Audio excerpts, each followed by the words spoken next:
la gente es muy cobarde. Es un miedo. Si quieres conocer el cielo, tienes que bajar al infierno. Hay que comprender que tú estás donde debes de estar, que en el universo no existe error. La abundancia es saber que nunca te va a faltar nada para hacer tu función en este mundo. Está escrito. Cuando pierdes algo, creías que era necesario. Es decir, la pregunta es cómo soltar ese amor. La respuesta es muy clara. Siempre espera que el culpable es el otro y tiene que cambiar al otro. Y eso no lo podemos hacer. Mi felicidad no depende de que tú me regales flores. Yo decido con quién quiero vivir y para qué estoy viendo esa experiencia que no me gusta, ¿no? Fue a partir de entonces que sentiste que no te podía faltar nada. Aquel día no solamente estaba enfadado, sino que fue uno de los días más felices de mi vida, porque me sentía reconocido por Dios y me estaba preparando para lo que luego tenía que venir, como así ha sido.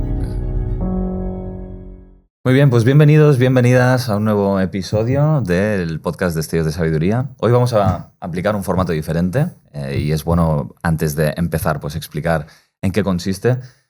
Porque, bueno, digamos que el formato principal del podcast son las entrevistas, que ya hemos realizado unas cuantas, pero también queremos intercalar las entrevistas con otros espacios, que hoy tenemos aquí a Enrique Orbera, fundador del Instituto, y a Sara, para entre los tres ir respondiendo cuestiones, preguntas que desde redes recibimos de vez en cuando. Hoy hemos recabado varias de un directo que tú hiciste y un directo que yo hice para responder en este espacio y así que la gente también pueda interactuar con nosotros y usar pues, estos episodios también para intercalarlo con las entrevistas. A mí me gustaría aclarar una cosa. Venga, va. Las preguntas tienen dos aspectos, siempre tienen dos aspectos. Uno dual y otro de conciencia unidad. Y las preguntas duales, que normalmente, por lo que he visto, siempre quieren una solución. La pregunta dual siempre te pregunta cómo, cuándo y de qué manera. Vale. Cuando realmente desde la conciencia unidad tú no preguntas cómo, cuándo y de qué manera tengo que hacer eso, sino en función de lo que yo comprendo y lo que yo percibo y lo que he aprendido de esa experiencia, cómo yo voy a vivir esa experiencia cuando puede ver otra persona que tenga la misma situación y la vive de una forma muy diferente. Por lo tanto, no se puede contestar si te pasa eso tienes que hacer aquello, una respuesta lineal, sino yo voy a responder desde la conciencia unidad. Claro, por eso este espacio es súper interesante porque a mí me emociona especialmente porque es como grabar lo que sucede de manera natural, ¿no? Cuando estamos pues, en privado, en casa o en el trabajo, en la oficina o donde sea. Y al final es dar la oportunidad de que otras personas, porque yo me siento afortunada cuando a veces te hago preguntas duales, ¿no? Y te entonces desde la conciencia unidad. Al final es una práctica, ¿no? Es lo que dices tú siempre. Es un hábito. Exacto, es un hábito. Entonces, nuestra mente está configurada y hemos crecido desde el ego en un mundo dual, entonces es que es un automatismo pensar de manera dual, ¿no? Aunque también es cierto que yo creo que tendríamos que tratar, ¿no? Si bien lo que acabas de decir es absolutamente así, de que sean al final respuestas que la gente en cierto grado pueda poner en práctica, ¿no? Obvio. Que de hecho el responder desde la conciencia de unidad no exime la práctica de esa respuesta. Obvio. Pero sí que vamos a tratar, y tampoco va a ser un formato donde te preguntemos a ti y tú respondas, sino que trataremos de que se genere un debate entre los tres, o al menos que frente a esa pregunta pues todos podamos reflexionar y hacer nuestro aporte, ¿no? Vamos con la primera, ¿vale? Que es cómo resolver la herida de la injusticia. Primero hay una percepción aquí que es injusto para esta persona. ¿Ok? Desde la conciencia dual, si alguien me engaña, yo lo puedo considerar injusto. Desde la conciencia unidad, si alguien me engaña, me pregunto, ¿para qué estoy viviendo esa experiencia? Por tanto, la justicia o la injusticia no se puede responder en esto es justo y esto es injusto. Para mí, todas las experiencias son justas. Todas. Claro, todas tienen su razón de ser. Porque todas tienen su razón de ser. Por lo tanto, la respuesta para mí es obvia. Bueno, es que sería de alguna manera tratar de buscar la justicia en lo que aparentemente tú percibes como algo erróneo o que no debería existir o no debería de pasar, ¿no? Entiendo que va un poco por ahí. Claro. Obviamente, si a mí me han robado, por ejemplo, eso no quiere decir que yo no vaya a hacer una denuncia a la policía. Claro, es lo que ahora iba a decir, porque conozco cómo funciona la cabeza de la persona que ha hecho esa pregunta. Claro, y es que lo he leído muchas veces, ¿no? Cuando Enric hace este tipo de reflexiones, entonces te sale la típica diciendo, entonces si mi marido me maltrata, estás diciendo que me lo merezco, que es justo. No, yo no digo eso. Lo que decías, ¿no? Si me roban por la calle, ¿es justo? No, Enric no está diciendo esto, ¿no? Entonces, acláralo porque la gente muchas veces como que no lo entiende. Yo quiero poner un ejemplo propio. Yo estoy corriendo, haciendo footing, ¿ok? Y pasa una señora por mi lado con un perro que va atado, pero me llama aquella cuerda que el perro hace lo que le da la gana, ¿no? Y el perro me muerde en el brazo. La señora se asusta, yo también, obviamente, pero yo estuve muy tranquilo y lo primero que le dije, me acompaña usted, por favor, al centro sanitario, pero no se preocupe que no lo voy a denunciar. ¿Por qué no lo voy a denunciar? Cuando realmente era denunciable, porque allí está prohibido ir con los perros así, sueltos, o con esas cuerdas que van a lo que les da la gana, ¿no? Y porque yo estaba viviendo, le cuento, una experiencia personal donde estaba enfadado conmigo mismo, ¿no? Y para mí, el campo me respondió con el perro que me mordía. Con ese accidente. Y yo me quedé en paz. Y le dije a la señora, no se preocupe que yo ya le informaré de cómo va mejorando la herida. Aquella señora no entendía nada, ¿no? Eso no quiere decir que yo también podía haber hecho una denuncia. Eso es lo que te voy a decir. O sea, creo que está bien diferenciar esos dos planos. Al menos para mí lo que creo es que si tú vives un tipo de injusticia, por ejemplo, en tu trabajo o con la familia, lo que sea, ¿no? Imagínate, ¿no? Que tienes que esto es muy habitual, ¿no? En el trabajo, que hay un moving o te hacen algún tipo de acoso, lo que sea, ¿no? Y vives una situación injusta y tú tienes la posibilidad de interponer una demanda o lo que sea. Obviamente. O sea, tú puedes hacer eso, claro, y eso no exime el hecho de que tú trates de entender cuáles son las razones implícitas por las cuales tú estás viviendo esa situación. Es decir, ¿qué puedo aprender de ese contexto? O cuál es el aprendizaje implícito. O sea, es un trabajo que la psicología, muchas vertientes de la psicología hacen y que nosotros hacemos, que es tratar de buscar el significado que hay detrás, el mensaje detrás de la experiencia. Eso no significa que tú no puedas actuar en consecuencia de ese acto. Y que puedas responder emocionalmente y decir, yo te voy a explicar un caso real. Presento esa... Real. Tenía una consulta, una señora que me dice que su marido le pega. Perfecto, digo, vamos a la policía.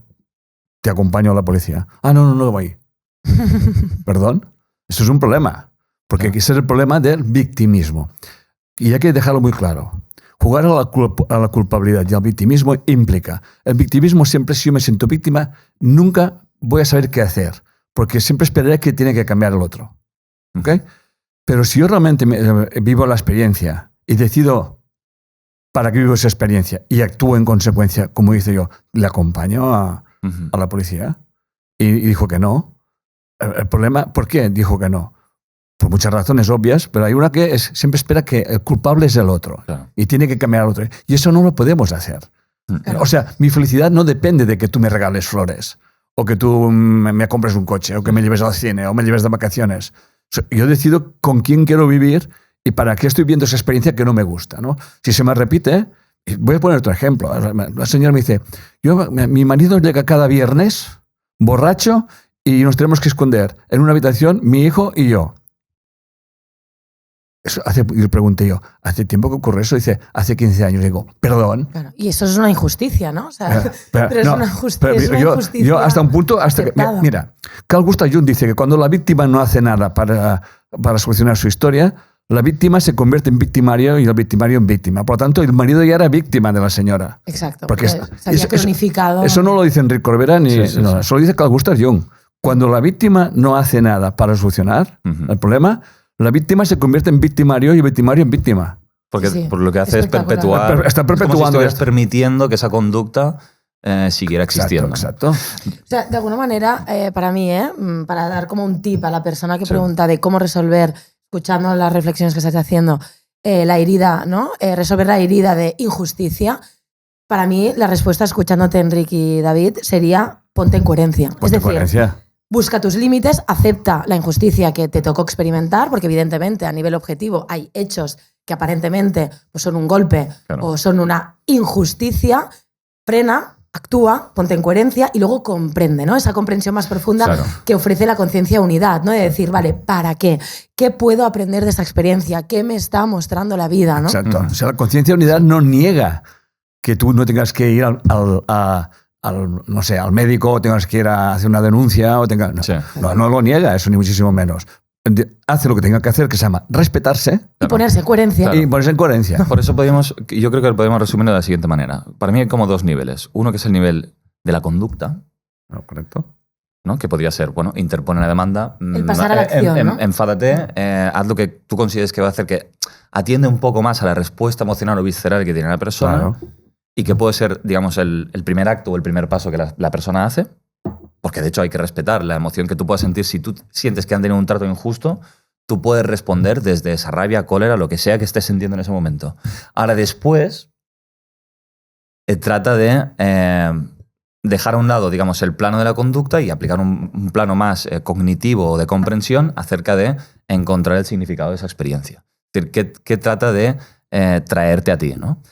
Yo también podría poner un ejemplo personal de esto, pero para mí creo que estos 2 niveles son fundamentales entenderlos. Ojo que una de las cosas que suele pasar es, como yo tengo que comprender cuál es el mensaje detrás de toda experiencia de dificultad, cuando me pasa algo, cuando alguien me agrede o comete una injusticia sobre mí, entonces no debo atacar porque la responsabilidad es mía, porque yo he atraído esa experiencia y tengo que... Y esto es erróneo, pero es que sé que lo piensa mucha gente. Esto lo piensa mucha gente, es decir... Como no es casualidad esto que me ha pasado, entonces tengo que entender por qué me ha sucedido. Y no hacen nada al respecto para erradicar esa situación o cortar de raíz. No hacen nada. Y son planos completamente diferentes. Eso es cronificar la injusticia y hacer lo que decía de Jung, ¿no? Convertir la víctima... Y para mí, ojo, que es compatible una acción desde la conciencia dual con una comprensión desde la conciencia unidad. No son mundos separados, se pueden juntar. Yo cuando hablo de conciencia unidad es... no jugar al juego de la víctima de la culpabilidad. Exacto, claro. Exacto. Tienes que actuar, ¿lo haces? Ni soy víctima, ni soy culpable, ni eres víctima ni eres culpable. Claro. Tenemos una experiencia de falta de respeto que yo no soy consciente de que no me estoy respetando y tú me faltas el respeto. Claro. Agradezco que me hayas faltado el respeto. Yo tomaré las consideraciones que tenga que tomar, un abogado, una denuncia, lo que sea, y luego yo aplicaré la lección y decidiré empezar a respetarme. Exacto. Y no caer en la trampa de... Por ejemplo, como a mí tengo 5 relaciones con hombres, 5. Los 5 me han engañado, ya no me van a engañar más. Claro. Porque no voy a salir con ningún otro hombre. Estamos en otra polaridad. O sea, ¿para qué repito yo esa experiencia? Eso es muy importante, Edith y Sara. ¿Para qué repetimos la experiencia? Sí. Es que además tú puedes actuar desde esa emoción, pero luego no tienes que mantener el sentimiento o no cronificarla. Eso es lo que te da el valor de la comprensión. Pero actuar hay que actuar. Claro. O sea, si a ti te están faltando el respeto, coño, haz lo que tengas que hacer. O sea, así de claro. Totalmente. Y volvemos a otra cosa que yo ya he dicho muchas veces. Quien tiene un enemigo, yo digo, mi mayor suerte han sido mis enemigos. O sea, las experiencias adversas son las que te enseñan a crecer. Sí. Y entonces la gente tiene que vivir experiencias adversas y engaños hemos tenido todos. Sí. Y puñaladas traperas, yo creo que tengo 25 cuchillos detrás. Es que ¿sabes qué pasa? Que yo lo que creo que sucede mucho es que como la gente solamente se queda con vamos a aplicar conciencia, unidad y comprensión y no acción contra el otro, entonces el mundo es injusto y violento contigo. Porque tú no actúas, ¿me explico? Tú no actúas desde ese ejercicio sano del respeto hacia ti mismo, del respetar tus límites, tu espacio, lo que tú eres... tus decisiones... Al final, David, fíjate, es lo que comentaba yo antes, ¿no? O sea, es si tú no te pones en coherencia... correcto. Porque justificas a través de la conciencia de unidad, a través de cualquier filosofía, cualquier pensamiento. ¿Vale?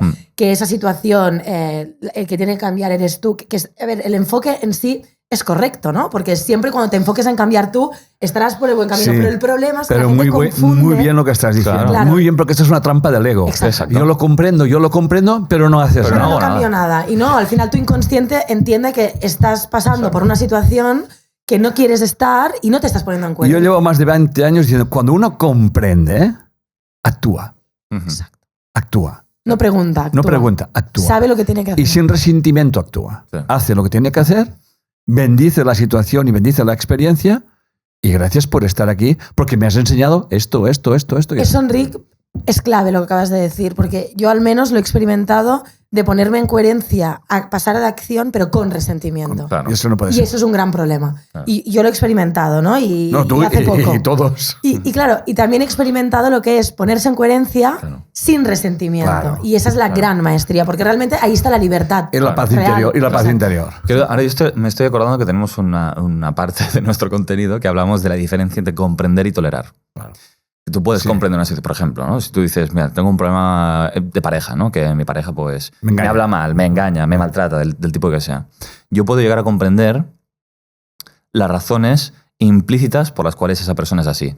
Su historia de vida, la relación con su madre, con su padre, la falta de referentes paternos positivos, etcétera, etcétera. Yo puedo comprender todo eso. Ahora, no tengo por qué tolerar un día más con esa persona si lo siento así.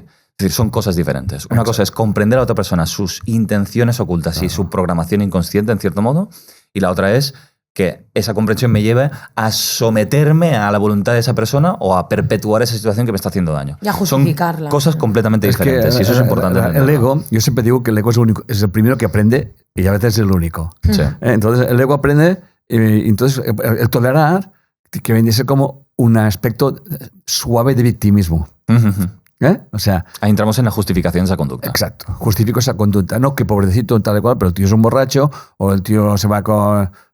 Esto también es muy educacional. Por ejemplo, en México sé por experiencia que las mujeres están acostumbradas, porque así han sido educadas, a que el marido tenga ciertos privilegios o ciertas libertades. Pero si comprendes y haces eso, tomas decisiones, comprendes tu cultura, comprendes la información inconsciente, la que ha recibido él, pero no tienes por qué tolerarla. Bueno, es así. Es así de claro. Yo muchas veces, a mí me pasa, ¿no? En mi entorno, y que observo, ya sea amistades, familiares, igual, lo que sea, ¿no? Pero observo como si en un punto se dan cuenta, ¿no? Toman ese insight, ¿no? Como ven como esa mirada más amplia de su propia vida, ¿no? Y de lo que están repitiendo, o se dan cuenta en algún punto que están atrapados y que no pasan a la acción, pero luego, por arte de magia, es como si se borrara lo que han visto y vuelven a estar hipnotizados, dormidos y no salen de ahí. No salen de ahí. Así. Entonces, claro, yo cuando veo esto siempre me pregunto, ¿qué? O sea, a estas personas... Yo tengo una respuesta. Sí, por eso. Pero no te diría que es la respuesta. La única, ya, pero sí, es para reflexionar. La gente es muy cobarde. Es un miedo. O sea, prefieren estar en un establishment, aunque incómodo, a salirse y crear otra... Yo en eso soy muy experto. Por lo tanto, yo soy de aquellos... No, adiós, me voy, ¿no? Y la gente, pues, comprende, lo ve y se va acomodando o tolerando aquella situación. Y eso, y quiero aclararlo, si tú estás con un síntoma físico o con un problema mental o un problema lo que sea, se agrava. Porque el inconsciente... Y se agrava más rápidamente. Porque cuando no eres consciente, va como una velocidad. Pero cuando eres consciente, aquella velocidad aumenta. Y eso lo he visto... Sobre el tema de la injusticia, y yo tratando de responderlo también desde la conciencia unidad, ¿vale? Que sería el otro ángulo. Si consideras que alguien es injusto contigo, pregunta también cómo te engañas a ti mismo. Es decir, o sea, ¿en qué medida eres injusto tú contigo mismo, ¿no? Claro, ¿en qué medida tú eres incoherente en tu conducta o escondes ciertas intenciones y te comportas de otras? Esta es la reflexión no dual a la que siempre llevamos un poco a nuestros clientes. Claro, como no tenemos la situación descriptiva de qué es lo que le genera injusticia, no podemos hacer la lectura. Importa mucho. Pero sí que el pensamiento que tiene que haber después, ¿no? La reflexión que tiene que haber después a la hora de transformar esa situación de dificultad y resignificarla para extraer el aprendizaje. O sea, el aprendizaje en este caso sería cómo yo me engaño, cómo yo rompo de alguna manera esa coherencia interior de la que tú hablabas, ¿no, Sara? Que es, si la gente es injusta conmigo, si ha hecho una conducta que yo considero inválida o que no debería existir, yo en cierto modo puedo tener ese impulso y lo escondo. Hay esa dualidad en mí, ¿no? Esa discordancia. Sí, entonces, ¿en qué punto yo me engaño que justifica el hecho de que luego yo me encuentre este tipo de experiencias? Más que justificar, que lo explica, ¿no? Que podemos encontrar ese punto de unión entre una experiencia y otra. Entonces, cuando la persona, más allá de responder desde ahí, como hemos dicho, ¿no? La conducta la que tenga que ser, pero luego la reflexión tiene que ser cómo yo me comporto así conmigo mismo, ¿no? Bien, y ahora voy a subir un grado más, que es muy peligroso. Ya sabéis que yo vivo en los principios de un curso de milagros. Y dice un curso de milagros que la justicia de Dios es que tú tienes tu justo merecido. Dicho de otra manera, la conciencia universal no juzga. No juzga. Pero sí que lo que tú proyectas es lo que tú recibes.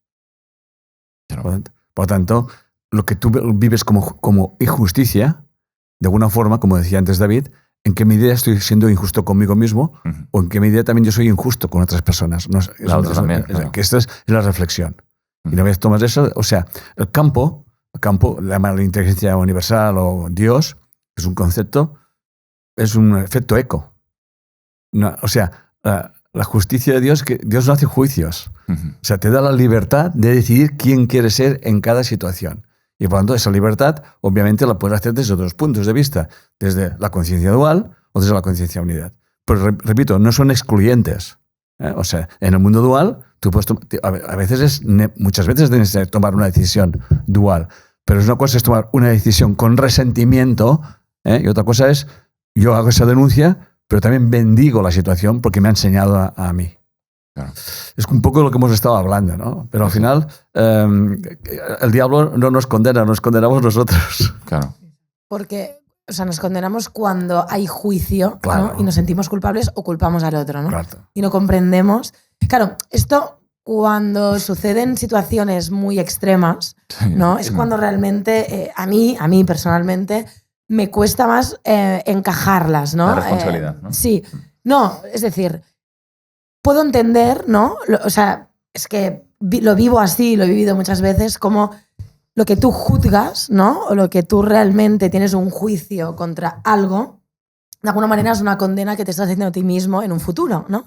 Porque son experiencias que, como tú has condenado y te has posicionado, ¿no? De una manera muy polarizada, seguramente la vida te va a traer experiencias para que experimentes ese juicio, ¿no? O sea, eso creo que lo entiendo, ¿no? Más o menos creo que lo entiendo bien. Pero lo que me cuesta es cuando la vida te da un golpe, un revés, con una desgracia, ¿no? Personal, un drama. Pues yo qué sé, una muerte de un ser querido, un hijo, un padre joven, yo qué sé, ¿no? Una hostia, un revés tal. Lo que sí yo entiendo bien es que esa experiencia, por dolorosa que sea, tiene un aprendizaje para ti que es un regalo para tu vida. Eso lo entiendo muy bien, ¿vale? Pero que hayan sido tus juicios previos. O que tú le hayas atraído de algún modo, ¿no? Sí, que tú le hayas atraído de algún modo es lo que me cuesta comprender. ¿Me explico? Tú estás haciendo... Una pregunta dual, ¿no? A ver, no que sea dual. Sentido. No, pero es como que mi vida empieza hoy aquí. Ya. Eso no es así. Ya, te entiendo. O sea, tú hablas de, he nacido en el año 54, en mi caso, ya. y sí, pero yo he nacido en un ambiente con unos padres, un inconsciente familiar y entonces, o sea, como dice un curso de milagros, dice, el tiempo está a la espera del perdón. O sea, como seguimos juzgando y culpando y montando las guerras, se nos acaba la vida corporal y como también dice un curso de milagros, la reencarnación no es real, está dentro del sueño. O sea, necesitamos más tiempo y repetimos las experiencias. Porque el juicio persiste. Porque desde el campo lo que tú lanzas tiene que volver. Por eso cuando dice pon la otra mejilla, los grandes maestros siempre decían, hay que poner la otra mejilla. Eso si la gente comprendiera qué es eso. Yo te lanzo a ti una diatriba. ¡Bum! Eres una mala pécora. ¡Pum! Y tú me dices, ¿qué dices así? Y no me das ninguna respuesta. ¿Y yo qué he lanzado? Es como un boomerang, me va a volver a mí.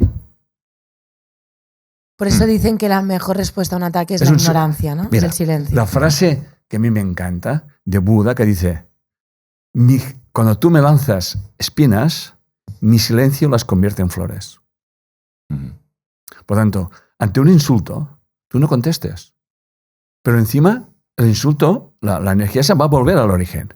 Pero si yo recepciono el insulto, automáticamente ya no vuelve. Porque lo que va a volver va a ser mi respuesta. Y entonces vamos a montar una guerra. Y vamos a matarnos. Y vamos a justificar que nos matamos.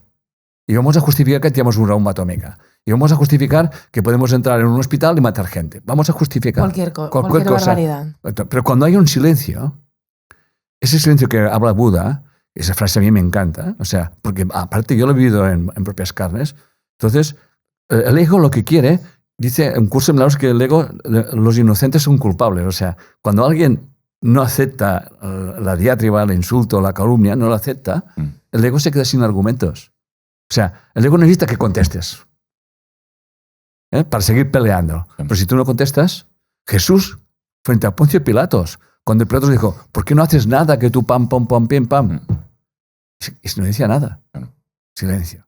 Yo tampoco lo entendían pero desde la conciencia de unidad es lógico, porque te lanzan y haces así y lo esquivas. Vale, ¿esto cómo lo casamos con lo que decíamos previamente? De si tú tienes la necesidad de interponer una demanda, lo haces. ¿Lo haces? O sea, en este caso, Jesús no interpondría una demanda.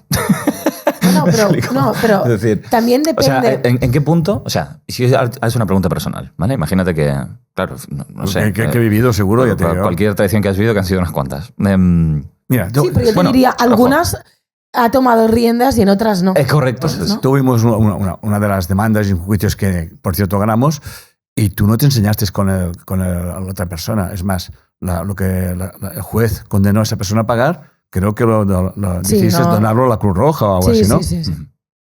En cambio, otro día, y encima voy a sacarle hasta los higadillos si puedo. Ya. A ver, o sea, una cosa es respetarse y otra cosa es ensañarse. Entonces esta, supongo, ya no es tanto si respondo o no respondo, sino desde dónde hago esa acción. Que puedo hacerlo para atacar a otro o para defender mi persona. No, yo creo que la respuesta es en la medida que tú puedas sentir, cuando tienes un cierto nivel de conciencia, entiendes, ¿no? ¿Para qué estás viviendo esa experiencia, ¿no? Mientras está sucediendo. Tienes como ese conocimiento más profundo. En la medida que tú sientes que te puedes respetar a ti mismo sin atacar al otro, en esa justa medida, yo creo que entonces no atacas. No, por ejemplo, hablábamos de interponer una demanda, ¿no? No la interpones. ¿Por qué? Porque has podido encontrar ese punto de equilibrio donde tú te sientes respetado a ti mismo, tienes tus límites como de coherencia y no necesitas ni sed de venganza porque has comprendido la experiencia. En cambio, hay otras situaciones, hablo de las experiencias que hemos tenido, al menos aquí nosotros, que aunque comprendas el mensaje de esa situación y aunque comprendas y tengas esa conciencia de el para qué estoy viviendo esto, qué puedo aprender, necesitas ejercer esa acción porque si no, no puedes poner esos límites de respeto a ti mismo. O sea, es como que la situación llama a que entres en acción para poner el límite. Vamos a ponerlo en un ejemplo como más mundano. Por ejemplo, una relación de pareja donde tú sientes que la otra persona, lo que decíamos antes, ¿no?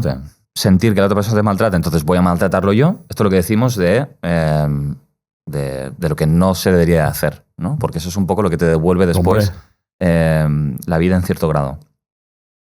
Está el no hacer nada, que eso tampoco sería. No. Y está el punto de decir, bueno, freno esta situación, trato de hacerte ver que es esto que estás actuando o que estás haciendo no me gusta, por A, por B y por C, y luego freno esa situación. Que eso puede parecer un ataque, pero lo que es una defensa es una o un defensa respeto propia, no hacia ti mismo, ¿no? Sí. Entonces, creo que sería un poco ese punto de equilibrio, ¿no?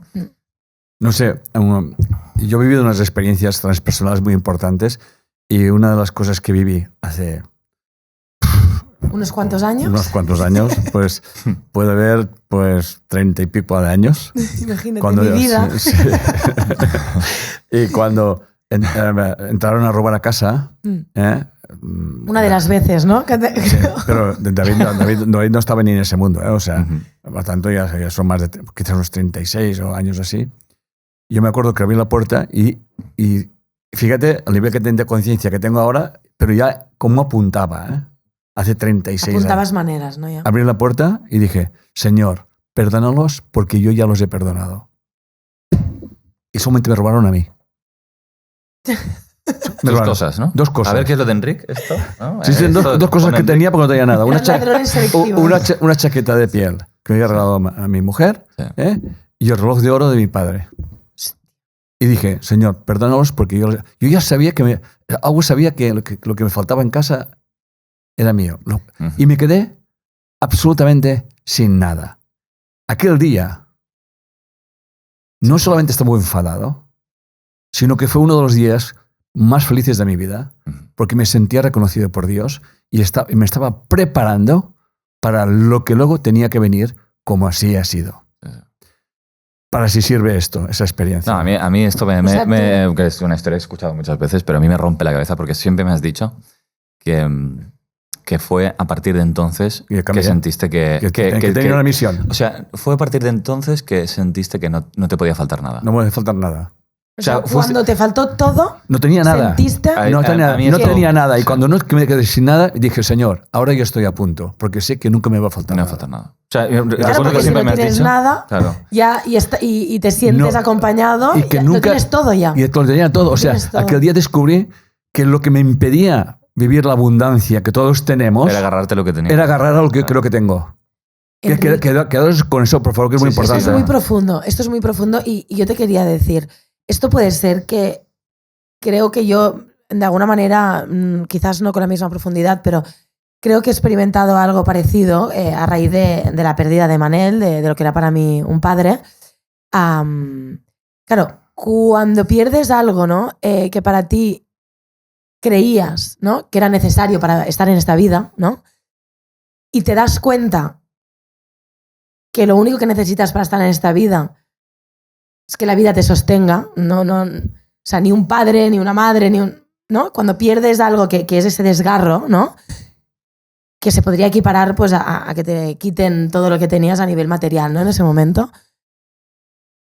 Claro, de alguna manera, cuando te sientes, cuando estás como en la máxima oscuridad, sostenido, puede ser que esto te dé como la evidencia de esa fuerza inherente, a partir de ese punto de que tienes una fuerza espectacular para todo lo que viene adelante. Si quieres conocer el cielo, tienes que bajar al infierno. Y yo he estado en el infierno figurativo y sentir que había algo que no era pues tener una casa y ganar un dinero, sino yo que en momento no tenía nada, pero sabía que no me faltaría nada. Esto que estás diciendo, bueno, el Joseph Campbell con el tema del monomito lo explica, ¿no? Que una de las fases, cuando tú sales del mundo ordinario al especial, te enfrentas a los primeros enemigos y luego viene el enemigo final, ¿no? Que está representado en todas las películas. Siempre hay un punto en todas las películas, en todos los cuentos, en todas las historias, donde el héroe se queda sin escudo, sin espada, parece que ya está vencido, ¿no? Y ya no le queda ninguna posibilidad de sobrevivir al enemigo, y entonces aparece el haz de luz, la ayuda divina o transpersonal, o pasa no sé qué en la historia, que él consigue salir adelante. Y creo que tiene mucha similitud con esto que estás pasando. Cuando tocas fondo y luego puedes resurgir de esas cenizas. Por eso yo explico el tema de la abundancia, cuál es. O sea, explicar eso en palabras es complejo. Sí, llevo casi la mitad de mi vida explicando eso. ¿Ok? Pero es una experiencia transpersonal en que sientes que no solamente me pasa a mí eso, es que es a todo el mundo. Hay una frase de un curso que dice: tú puedes impedir que Dios brille a través de ti, pero nunca puedes impedir que te sostenga. Y es ese sostén. Por eso cuando sientes ese sostén, lo tenemos todos. Como que te cambia la vida a partir de ese punto. Claro. Porque ya sabes que estás sostenido, aunque vengan problemas muy fuertes, lo has sentido ya ese sostén. A mí me ha cambiado la vida. Víctor Frank, en El hombre en busca de sentido, así es. Que hablábamos antes de resignificar una experiencia. Este tipo estaba en campos de concentración nazi. Correcto. Y siempre dice, yo tenía un porqué y entonces podía soportar cualquier cómo, ¿no? O sea, yo al entender yo que había un significado, ¿no? detrás de esa experiencia y de que nada ha pasado por casualidad, etcétera, etcétera. Exactamente no recuerdo cuáles eran los pensamientos que tuvo. Pero eso le permitió sobrellevar la experiencia y sentirse sostenido, en cierto modo, ¿no? Es decir, puedo soportar y atravesar esta experiencia de dificultad porque entiendo ese significado y esa parte de comprensión. Y eso, David y Sara, esto es abundancia. Claro.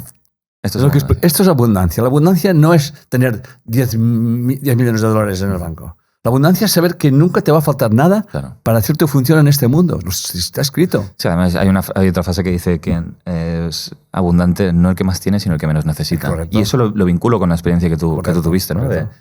Me faltó todo. Es que me has dicho 1000 veces. Me faltó todo y entonces empecé a tener esa mente abundante. ¿Abundante? porque todo lo que generas ya no lo necesitas, porque has estado en un punto donde no tenías nada y estabas bien. Estaba bien. ¿No? O sea, cuando estás bien desde el desapego total de las cosas, luego ya no necesitas las cosas. Pero hay una cosa que nunca nos podemos desapegar, que es cuando conoces que hay una energía que te sostiene, a todos.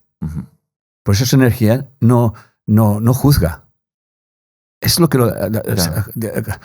Yo trato de ponerme ahora en el papel de una persona, yo qué sé, que está en un barrio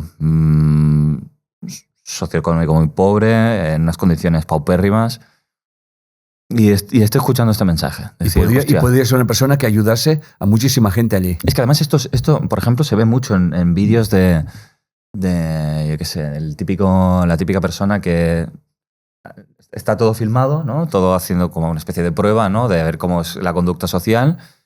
Y entran... El otro día vi que iba un chico que entraba en una farmacia y decía: oye, mi compañero es asmático, necesita el Ventolin porque se está ahogando, tal. Pero no tengo dinero, ¿no? Y muchas farmacias dicen: no, lo siento mucho, pero tienes que pagarlo. A esas condiciones, ¿eh? Tienes que pagarlo. Y iba a una farmacia que era de un tipo súper humilde, que no tenía nada, y se lo daba gratis. O sea, se lo daba a esa persona que menos tenía. O tú luego ves a un homeless que le regalan un bocadillo, le regalan no sé qué, que se pone a llorar, pero luego viene otro homeless y lo que hace es repartirlo. Repartir el bocadillo, repartir el dinero. Es decir, hostia, a mí esto me rompe la cabeza, ¿no? Pero volviendo un poco a esa cuestión de decir, ¿cómo podría recibir este mensaje de abundancia? Vale, nos hemos desplazado del tema de la injusticia al tema de la abundancia, sin quererlo, ¿no? Bueno, no, sin quererlo, no. Creo que había una pregunta, ¿no? Pero, ¿cómo puede una persona que está pasando unas malas condiciones el sentir esa energía? Si es que yo no llego a final de mes, es que tengo estas obligaciones, ¿qué tal? ¿Cómo puedo empezar a meter esa semilla en mi mente de... Primero, una pregunta sencilla, ¿vale? No, sí, pero la pregunta, ¿cómo no... Suspiro de como si te dijera, mira, yo puedo decir, ¿cómo? Sí. Mira, pues tienes que levantarte cada noche a las 3 de la madrugada, mirar a la luna, 3 vueltas a Dios, meditar y tirarte sal. No. Vale. O sea, hay que comprender que tú estás donde debes de estar, que en el universo no existe error. Tú no te has caído en una familia... Yo no me caí en una familia ultracatólica, que aquello era un infierno constante, porque todo era miedo, no comas, no sé qué, era una cosa tal. Y allí salió, aquello fue el catalizador de aquello, ¿no? Por lo tanto, eso como decía David, yo he visto personas que no tienen y han dado lo poco que tienen. O sea, que pueden generar pequeñas oasis de abundancia. Exacto. En esas parcelas. No es la abundancia no es lo que más tiene, sino es lo que más da, por ejemplo... De lo que tiene. De lo que tiene. Por ejemplo, una sonrisa. Es que la gente se piensa que la abundancia es cosa de dinero. Eso es un aspecto de la abundancia. O sea, ser educado en la calle es abundancia. Por ejemplo. ¿Ok? O... tratar de hacer el trabajo que tengas, aunque correcto. Sea una mierda. Yo un día estaba con mi mujer en el coche y hay típico homeless que pide dinero en los coches tal y cual. Y yo le dije a mi mujer, ¿quieres que Dios nos bendiga? Y dice, aunque ya estamos bendecidos, le digo, Digo, no estaría mal. Hago la ventanilla y digo, al homeless que venga, cojo 5 euros y se los doy. Que tenga un buen día. Ay, Señor, que Dios les bendiga. Digo, esto nos ha costado 75 euros la bendición de Dios. O sea, os puede sonar a una trivialidad, ¿no? Pero eso es esa conciencia, ¿no? O sea, yo procuro, y no lo consigo al 100% ni mucho menos, pero siempre con quien me encuentro, sé que está Dios. Yo voy a tratar de hacer una reflexión, añadir a esto. Creo que cualquier persona, independientemente de sus condiciones, puede estar resignado o resignada hacia esas condiciones y decir, vaya mierda de trabajo, vaya mierda de situación o tal, o tratar de rendir al máximo en ese trabajo. Y punto. Venerar un poco lo que te toca. Y dar gracias por lo que te estás dando. Saber dar lo que tú estás diciendo, ¿no? Saber dar pues, a través de actos, de ser educado, de ser... ¿no? Pero también de saber recibir. Claro. O sea, cuando la vida te da, que tú sepas recibir. Oh, claro. Y que también sepas exigir en cierto modo, ¿no? A veces porque creo que hay quizás una suposición, ¿no? Pero mucha gente que está en esas condiciones quizá está muy entregado también a los suyos, a la familia, a su entorno social, y a veces también es importante saber decir que no y centrarte un poco en lo que tú necesitas para empezar a fortalecer tu ego, ¿no? Que eso también es abundancia, en cierto modo. ¿no? Ser abundancia al final también es ser un ser más completo. Claro, ¿no? y saber decir que no. Claro. Porque si tú me pides un dinero y yo te lo dejo, y tú luego me pides dinero, yo a segunda vez ya no te lo dejo, ¿no? O sea, exacto. Saber poner límites también a esa bondad. O sea, ser abundante es permitirse, ahora soy generoso, ahora soy egoísta según mi coherencia en esa situación. Y eso es la libertad emocional. Yo vuelvo a explicar. Decir quién soy en cada momento. Yo vuelvo a explicar, como yo ya tengo una edad. Yo cuando trabajaba de director de calidad de una empresa de circuitos impresos, por razones de mal entendimiento o de no entendimiento con el director general y conmigo, pues me apartaron del cargo, pero no me despidieron, pero no tenía ni despacho ni nada y deambulaba por la fábrica. Y a ver hasta qué punto soporta Enric Corbera aquí sin nada. Yo acepté que la circunstancia, digo, si me queréis despedir, me despides, tal cual. La cuestión que yo estaba allí, mi trabajo era, entraba y trabajaba mis horas, no hacía nada, 8 horas y me voy. Eso durante un año, duró un año. Al cabo de un año me llamaron a la dirección. Y lo único que se me dijo, los clientes de la empresa, los franceses, los italianos, los españoles y creo que también los alemanes, no sé qué, es igual. Y entonces el director me dijo, el señor Corbera va a solucionar el problema de la empresa. Por favor, esos señores se quejan de la mala calidad. ¿De qué no le importaría poner orden otra vez? Al año, todo estaba igual. Y cuando todo estaba bien y perfecto, me despedí yo. No me podía marcharme. ¿Otro que hubiese hecho? ¿Sí? ¿Ahora me necesitas? No. Eso es lo que me refiero. O sea, entonces pasó la sartén a mí. Sí, sí. Y ya o sea, entonces es cuando yo decidí ser abundante. Y lo fui y dejé la empresa como quería. Entonces dije, ahora voy a ser abundante conmigo mismo. Y me despedí, ¿eh? No pedí indemnización ni nada, ¿eh? Yo añado una reflexión que quizá, para tratar de poner algo tangible o práctico a una persona que diga, vale, ¿cómo yo empiezo a incentivar la abundancia en una situación crítica o una situación chunga? Sí. Yo creo que el cambio de mentalidad, en primer lugar, tiene que ser dejar de pensar en esto no debería estar pasando, ¿no? O dejar de pensar me falta. Claro, que te falte, ¿eh? O sea, tú, en lugar de estar enfadado con lo que te sucede o pensando que eso no debería estar ahí, aceptar que estás en el sitio que te corresponde, ¿no? Y a partir de aquí, ¿qué puedo hacer para salir de ahí? Es decir, primero para ver una lectura positiva de lo que me está pasando, pero a partir de ahí, o sea, el primer grado es la aceptación de lo que hay. Y luego el movimiento. ¿No? Y o sea, aprovechar esa dificultad, ese problema, para sentirse sostenido por la vida. Claro. Porque yo creo que cuando te sientes sostenido es como que te enchufas. Es como que ahí es la abundancia. Claro. Por eso siempre, que esto lo hemos aprendido de Enric, cuando tienes problemas o dificultades o dramas y contra más grado tenga el drama, más oportunidad tienes de sentirte abundante. ¿Por qué? Porque contra mayor sea el drama, más necesidad vas a tener de sentirte sostenido por la vida y más oportunidad tendrás de cuando sientas ese sostén de la vida, decir, lo tengo todo. Claro. Porque me están sosteniendo. Para llegar un poco a esa sensación de estar sostenido, no decir, alguien me acompaña y alguien ha puesto estos factores, este contexto que estoy viviendo por y para algo, aunque yo no sepa ahora mismo entender el mensaje o no sepa entender el sentido, ya lo encontraré. Quizá no puedo encontrar esas razones, ¿no? Esa lectura, ya vendrá, pero tengo que confiar previamente. Yo creo que esto también es un punto importante, ¿no? Es decir, primero confío en la vida antes de que tenga razones para confiar. Y, ¿no? Esto que acabas de decir es muy importante, porque la gente pretende primero que la vida les dé para ellos confiar en la vida, Dios, inteligencia universal, da igual el concepto. Hago ese primer paso, ¿no? Pero claro, eso es como, quiero un novio que no sea infiel. ¿Tú estás dispuesta a ser fiel? Gira siempre la pregunta, ¿no? Entonces, o soy fiel yo conmigo misma actualmente. Exacto, yo soy fiel conmigo misma. Digo sí exacto. Cuando quiero decir sí. Muy bien está. O sea, primero genero esa condición mental. Dejo de enfadarme con la vida y con lo que me está pasando y no me pues eso, ¿no? No trato de decir, hostia, pues qué putada, es que injusticia, ¿no? Que voy cabreado con lo que me sucede porque eso quizá te hunde más en la miseria.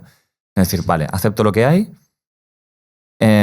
No sé entender por qué yo y no otra persona está viviendo esas condiciones, y quizá en un futuro sí, a partir de aquí hago ese acto de confiar, de entregarme, ¿no? Y de venerar lo que está pasando y de ser pues, lo mejor que pueda hacer en cada momento. Si me permites, pues podemos cerrar eso con una historia que es tan cierta como que estamos aquí los tres. David, el taxista, el mexicano. ¿Ok? Sí. El taxista que siempre comentas que te encontraste un día en México, ¿no? México, que te llevaba al hotel. De Diosito. Lo hemos conocido. Lo hemos conocido, ¿no? Entonces, cuando yo subí, veníamos que nos habían metido unas puñaladas traperas y estábamos tocadísimos. Y entonces subimos a aquel coche y el señor dice, bueno, aquí en México es una ciudad de primera y nunca ponemos la segunda. Y bueno, ¿sabes que aquí no somos 3, somos 4? Digo, joder, eso ya es grave. Porque aquí siempre está Diosito. Ha salido el manicomio este taxista. Aquí siempre está Diosito. Y entonces empezó a explicarnos su vida. Yo vivía en las calles, me enseñó una cabina de teléfonos, yo dormía en esa cabina de teléfonos y no tenía nada, lo que tal. Mis amigos se drogaban, pero yo no. Yo vendía globos y un día le dije a Diosito, dije, mira Diosito, yo no sé lo que tengo que hacer en la vida, pero si tú quieres que yo venda globos, voy a ser el mejor globero que exista vendiendo globos. Y esto es lo que siempre digo a la gente. ¿Qué tengo que hacer para vivir la abundancia? Mi pregunta es, ¿qué estás haciendo? Bueno, me lo invento. Pues estoy en un restaurante sirviendo platos. Sé el mejor. Claro. Ahora lo vinculé con una pregunta que acabo de ver, porque entiendo que te pasa eso. Hay mucha gente que lo que quiere es buscar ese trabajo ideal en lugar de transformar en ideal el trabajo que tiene. Exacto. O tú ser el trabajador ideal en ese contexto. Exacto.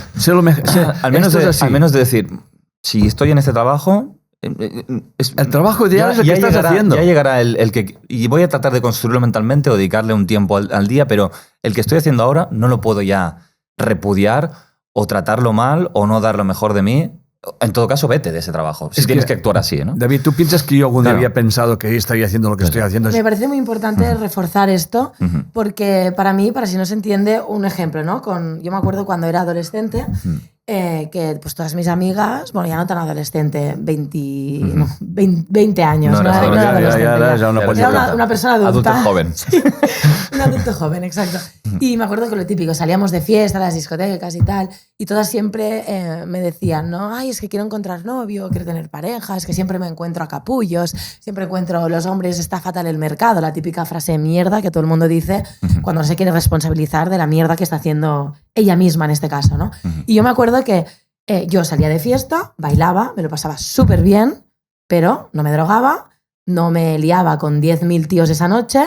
No lo juzgo. Ojo, quien quiera hacerlo porque es lo que le gusta, que lo haga. El problema es decir, quiero tener pareja y hacer cada día todo lo contrario para tener pareja. Para tener pareja. Entonces, claro, yo me imagino el universo, como tú siempre dices, ¿no? Cada instante es un acto de creación, ¿no?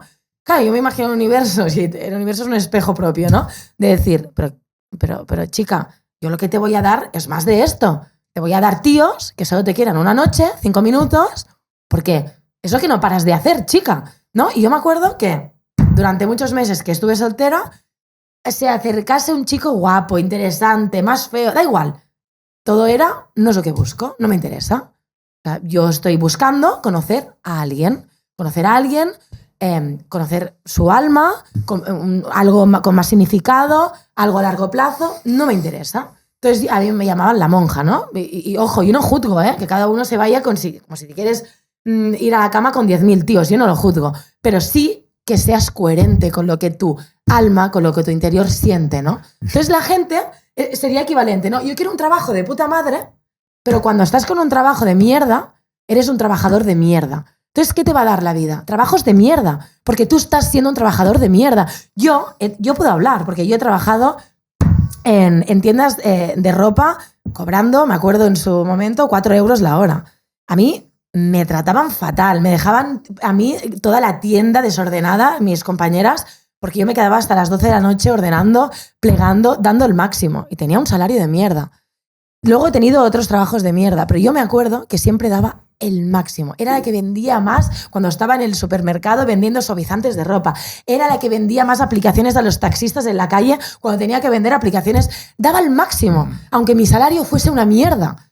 Pero la vida al final ve eso. si estás dando el máximo o no le estás dando, ¿no? Y al final era como para cerrar. No, y sobre el tema de las parejas, decirte que yo me encontré a mi mujer, la madre de David, en el bosque. Buen lugar. O sea, en el bosque, esperando. O sea, si tú buscas, primero pregúntate, ¿dónde voy a buscar? ¿En un salón de fiesta vas a buscar la pareja? Problema, sí, problema. No creo que la gente vaya a buscar muchas, en principio, no es que vaya yo allí, pero la gente va a pasarse el rato, a emborracharse, a drogarse y a pasar un rato, lo que sea. Pero yo me encontré sin buscar a la pareja y me la encontré en el bosque. Por lo tanto, aquellos que tengan que encontrarse se van a encontrar. ¿Pero a quién te vas a encontrar? Reflejo tuyo. Exacto. David Becker. Totalmente. Sí, la pregunta tenía que ver con esta parte del trabajo y demás. Dice, no logro entender cuál es mi función en este mundo, no sé si tengo un don. Siento que todos viven su vida y persiguen sus sueños, pero yo no logro encontrar los míos. O sea, alguien que no sabe qué es a lo que se quiere dedicar, cuál es su don, su especialidad o ese sueño. Sí, eso lo contesté. Siento que algo me bloquea. ¿Podrías hablar de eso? Sí, claro. Lo hemos estado hablando hasta ahora. O sea, sí. Allí donde estés, da lo mejor de ti. Claro. Punto. El don, yo no sé si tengo ningún don. ¿No? La gente dice, hostia, que tú tienes... Yo sí que puedo decir que a raíz de las experiencias que voy teniendo, se me han abierto unas cualidades que todos tenemos y que estaban en off. Sí. Sí, yo creo que hay un error de concepto con el tema del don y es pensar que tú ya sabes desde un inicio que yo nunca lo que vas a ser o lo que te tienes que dedicarte. Esto pasa muy poco. Quizá habrá pues Messi, Kobe Bryant o cualquier persona que dice yo tenía muy claro ya desde mis 5 años que quería ser futbolista, que quería ser jugador de baloncesto, pero yo entiendo que por lo general no es así. Por lo general tú vas teniendo diferentes experiencias laborales y estás en un trabajo y otro y estudias una cosa y luego otra y vas confeccionando en el camino lo que tú consideras un poco por ensayo y error aquello a lo que realmente tú quieres hacer o quieres dedicarte. O sea, hay cantidad de ejemplos de actores y demás. Por ejemplo, Harrison Ford, que creo que fue a los 40 y pico también que empezó a actuar, pero antes era carpintero, no sé qué era. Quiero decir, ¿no? Es un poco que se va desdibujando a medida que va pasando el tiempo. Yo conozco un caso donde alguien quería ser un cocinero desde muy pequeño, pero no quería ir a estudiar. Es un caso real y conocido por unos amigos íntimos nuestros. Y el tío se fue a una punta de España, a un restaurante que sabía que era muy bueno, y fue allí a trabajar gratis. Y nadie no le hacían caso. Dormía en la puerta del restaurante. Lo cogieron, lo metieron dentro y estuvieron todo el verano limpiando pescado, no sé qué tipo de pescado, durísimo. Y el tío, el jefe le dijo, nunca nadie ha limpiado tan bien el pescado como lo has hecho tú. Te llamaremos cuando hablemos la temporada. Quería saber pan, fue a buscar. Lo hacía todo sin cobrar. Hoy en día está considerado el mejor cocinero junior de España. Y tiene un restaurante que van a verlo allí, gente con estrellas Michelin. Se compró en su pueblo un pequeño estado con 4 habitaciones y tiene 4 mesas y él se encarga de todo y ya está reconocido como un gran cocinero. Lo que quiero decir con eso es que nadie le regala nada. O sea, hay que... Totalmente. Yo sé que iba a decir, David, escuchando la reflexión y que va alineada con Enric, que muchas personas, es lo que decíamos antes, ¿no? Quieren saber cuál es su don para entonces empezar a desarrollarlo, sí. ¿no? O sea, es como que lo quieren todo fácil, ¿no? Y yo lo que diría es, yo sí creo y lo creo profundamente, que cada alma, cada uno de nosotros tiene un propósito que lo está esperando. Sí que es cierto que creo y considero que hay personas que mueren sin haber logrado, al menos en esta experiencia vital, ese don, no lo han descubierto, y otras personas que sí descubren y desarrollan su don, su propósito en la vida, que cada cual tenemos el nuestro, ni mejor ni peor, sino cada cual su función.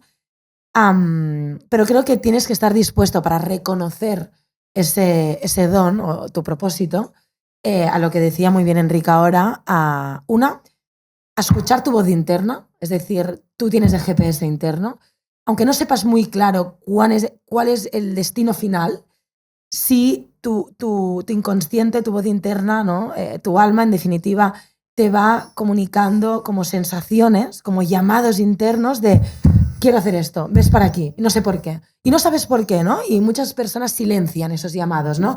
A través de, como decíamos antes, pues para contentar las expectativas de su familia, de su pareja, de no sé qué, porque tienen miedo, porque buscan eso, que les den la respuesta ahí con un letrero de LED, ¿no? Claro, y no se atreven a dar un paso pues sin tener la dirección clara, ¿no? Y yo lo que diría es, si tú quieres conocer tu don, empieza a escucharte, empieza a hacer cosas que no te das el permiso nunca de hacer y empieza a andar el camino sabiendo que no sabes dónde vas a llegar. Claro. Acéptalo. Si es eso que estás haciendo o va a ser otra cosa. Pero al menos haz algo, ¿no? Haz algo para buscarlo, empieza a moverte. Para encontrarte a ti. Sí, porque hay mucha gente que dice, como no sé cuál es mi don, me quedo parado. Exacto. ¿No? Entonces, mira, sí.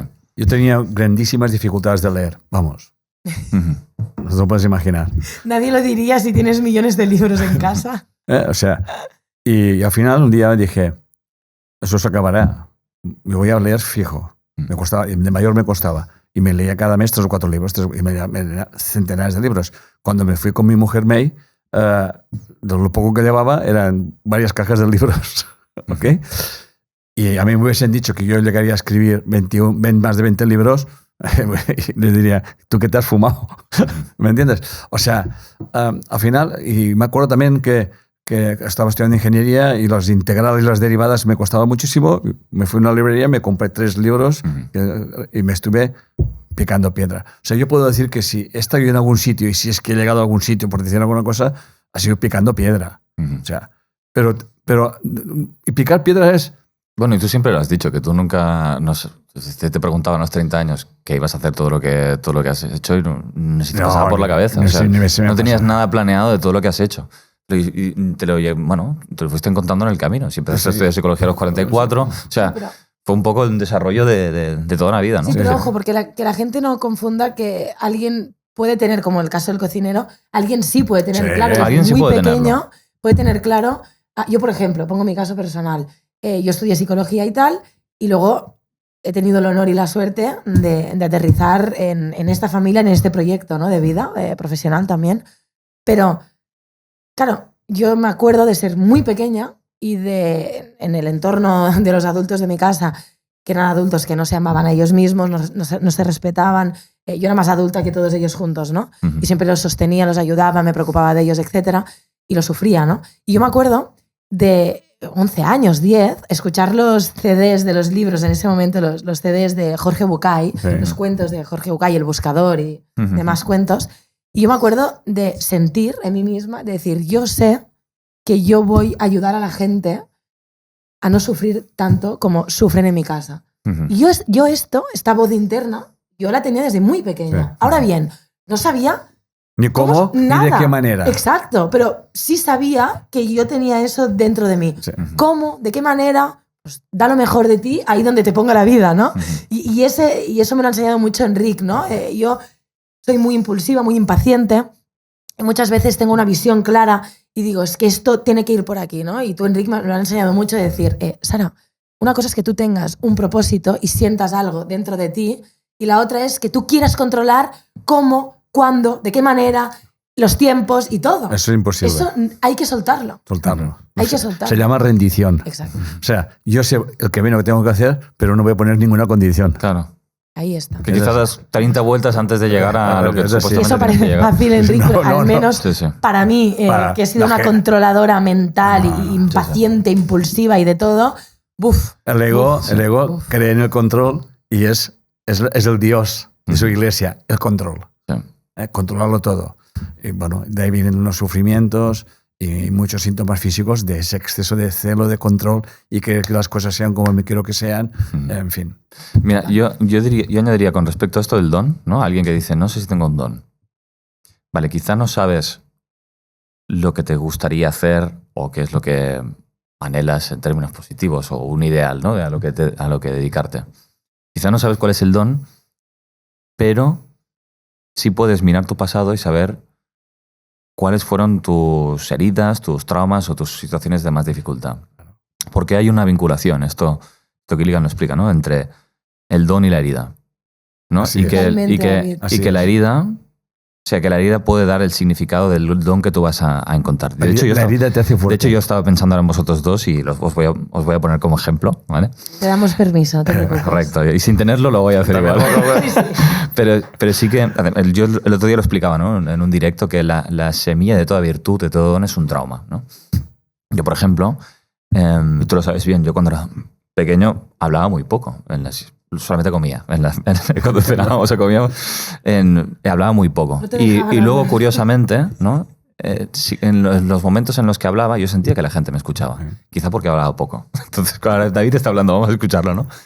Pero sí que, por X razones, yo he sentido en mi cuerpo y en mi mente como la privación de comunicar y hablar y de tener un espacio en las conversaciones.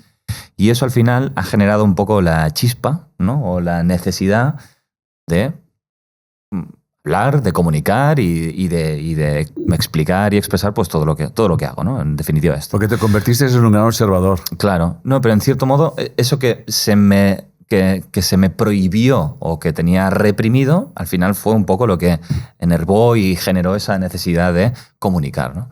Yo estaba pensando en ti y tú, por ejemplo, tú eres una gran negociadora. Tú siempre, y todos los más de 10 años que tienes de recorrido en el instituto que he podido ver, tú eres muy buena haciendo que dos personas se entiendan y que tengan posiciones completamente opuestas. Y de hecho es tu principal herida, que viviste el divorcio de tus padres a tus 2 años y que luego siempre tenías una versión en una casa, en otra, y era para volverse... Y en cada casa varias guerras. Y en cada casa con las parejas que tuvieron en el futuro también trifulcas, ¿no? Pero tú tenías esa posición de que lo sufriste porque siempre estabas en medio de dos adultos discutiendo, pero eso también te ha dado la capacidad de que te pones enfrente de un político y de un científico o de dos científicos que tienen posiciones diferentes y sabes que tejer puntos en común entre ellos dos, ¿no? Tú, por ejemplo, Enric, el mayor de 9 hermanos, que recibiste también de 10, perdón, una responsabilidad muy, muy grande, pero eso también te ha dado una capacidad de cuidar, de cobijar a la familia, a la empresa, de que todo el mundo se sienta tranquilo y que no le falte absolutamente nada por esa situación. Entonces yo creo, ¿no? Cerrando esta reflexión, que cada uno tiene que revisar su vida y decir ¿qué me faltó? ¿No? ¿Qué sufrí? ¿Dónde me puso la vida? ¿Dónde me puso la vida? ¿No? ¿Qué herida atravesé? Porque eso puede ayudar a encontrar esa especialidad o ese don. De hecho, tú miras cualquier persona de éxito y muchos de ellos vienen de infiernos o de situaciones muy, muy, muy difíciles. Y esto lo podemos enlazar con lo que decíamos antes de esas personas que están atravesando una situación de dificultad. Pueden tomar todos estos ejemplos, ¿no? De historias de vida para poder encontrar qué me hace a mí especial, ¿no? Yo llegué a temer a Dios y a odiar a Dios para encontrar a Dios. Para encontrar a Dios en otro sitio, claro. O para darle un significado diferente, ¿no? Qué bonita esta frase, ¿eh? Tendríamos que como crear una frase. Sí. ¿No? Renunciaste a Dios y encontraste otra versión de Dios. Yo tenía miedo a Dios, renuncié a Dios y encontré a Dios. Claro. Pero claro, renuncié a un Dios arquetipo cerrado. Sí. Y entonces yo conocí a lo que es O sea, renunciando a la idea que tú tenías de Dios, encontraste a Dios. Claro. Sí. Y de hecho fue un camino de 20 años. Cuando un sacerdote, viendo el trabajo que estaba haciendo, escribió a Roma y recibió un certificado papal donde se dice que, bueno, esta prerrogativa, todas esas cosas, como prenda del trabajo que ha hecho con la gente pobre y la gente enferma. Y entonces yo supe que yo ya había, entre comillas, había perdonado a ese Dios. No sé si me estoy explicando lo que quiero decir, ¿no? Pero ves, volvemos a lo mismo. O sea, en tu caso, tu herida, cuando yo trato de ponerme en tu situación, tú lo que hiciste allí es renunciar a un padre transpersonal. Renunciar a ese sostén. Que siempre te lleva, en cierto modo, ¿no? Y yo creo que gracias a eso tú también te has convertido en ese padre para muchísima gente, porque hay mucha gente en el instituto que viene buscando padre, viene buscando la imagen que ve en tus vídeos y tal, y a resignificar su modelo de padre, y encuentran un modelo más positivo acerca de alguien que, un mensaje positivo, ¿no? Alguien que sí que, pues que te da permiso, te da valor, está a tu lado, o sea, toda una serie de connotaciones positivas que tú has podido generar en ti por soltar ese referente, ¿no? Es decir, lo suelto. Y te has podido convertir en él. O sea, creo que va muy bien entender Y esto, en el momento en que te pasa, no lo sabes. Tú no sabes identificar cuál es tu don. No. Pero quizá con el tiempo, ¿no? Puedes mirar atrás y entender que hay un hilo invisible que ha dado sentido a todas las experiencias que han sucedido. Dicho de otra manera, como decía Séneca Horacio, desgraciado es el hombre que nunca le ha visitado la adversidad porque nunca se pueda demostrar a sí mismo las cosas cualidades. Claro, y enlazándolo con esto que estamos diciendo, si no te ha visitado la adversidad, tampoco vas a saber qué puedes aportar. Claro. Y si no te ha visitado la adversidad es porque no estás haciendo tu camino. Así, sí, eso lo decía correcto. Estás haciendo el camino de otro. Estás haciendo el camino de otro. Sí, esto a mí me ha pasado mucho, tú lo sabes, Enric, que yo siempre he tenido dramas cada vez que me he embarazado y he querido ser madre. Y yo siempre te decía, ¿pero por qué mis amigas que se quedan embarazadas? Sí. Y tienen embarazos perfectos, todo bien, ningún problema. Y yo tengo todos los problemas habidos y por haber, ¿no? ¿Por qué soy tan desgraciada, no? Y tú me decías, no, te estás equivocando. Eres muy afortunada porque tienes problemas. Y yo a mí era como, no entiendo esto, ¿no?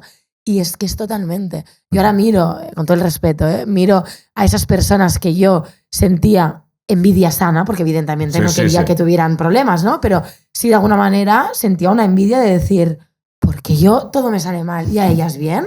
O sea, que soy deforme, estoy mal hecha, ¿qué pasa, no? Sí. Y ahora con el tiempo, que he superado todas estas dificultades, miro atrás y no cambiaría lo que me ha pasado. No cambiaría mi vida por la suya. Tampoco. Porque esas heridas, vamos, sin lugar a duda, a mí me han obligado a iniciar mi camino. Sí. Mi camino. Claro.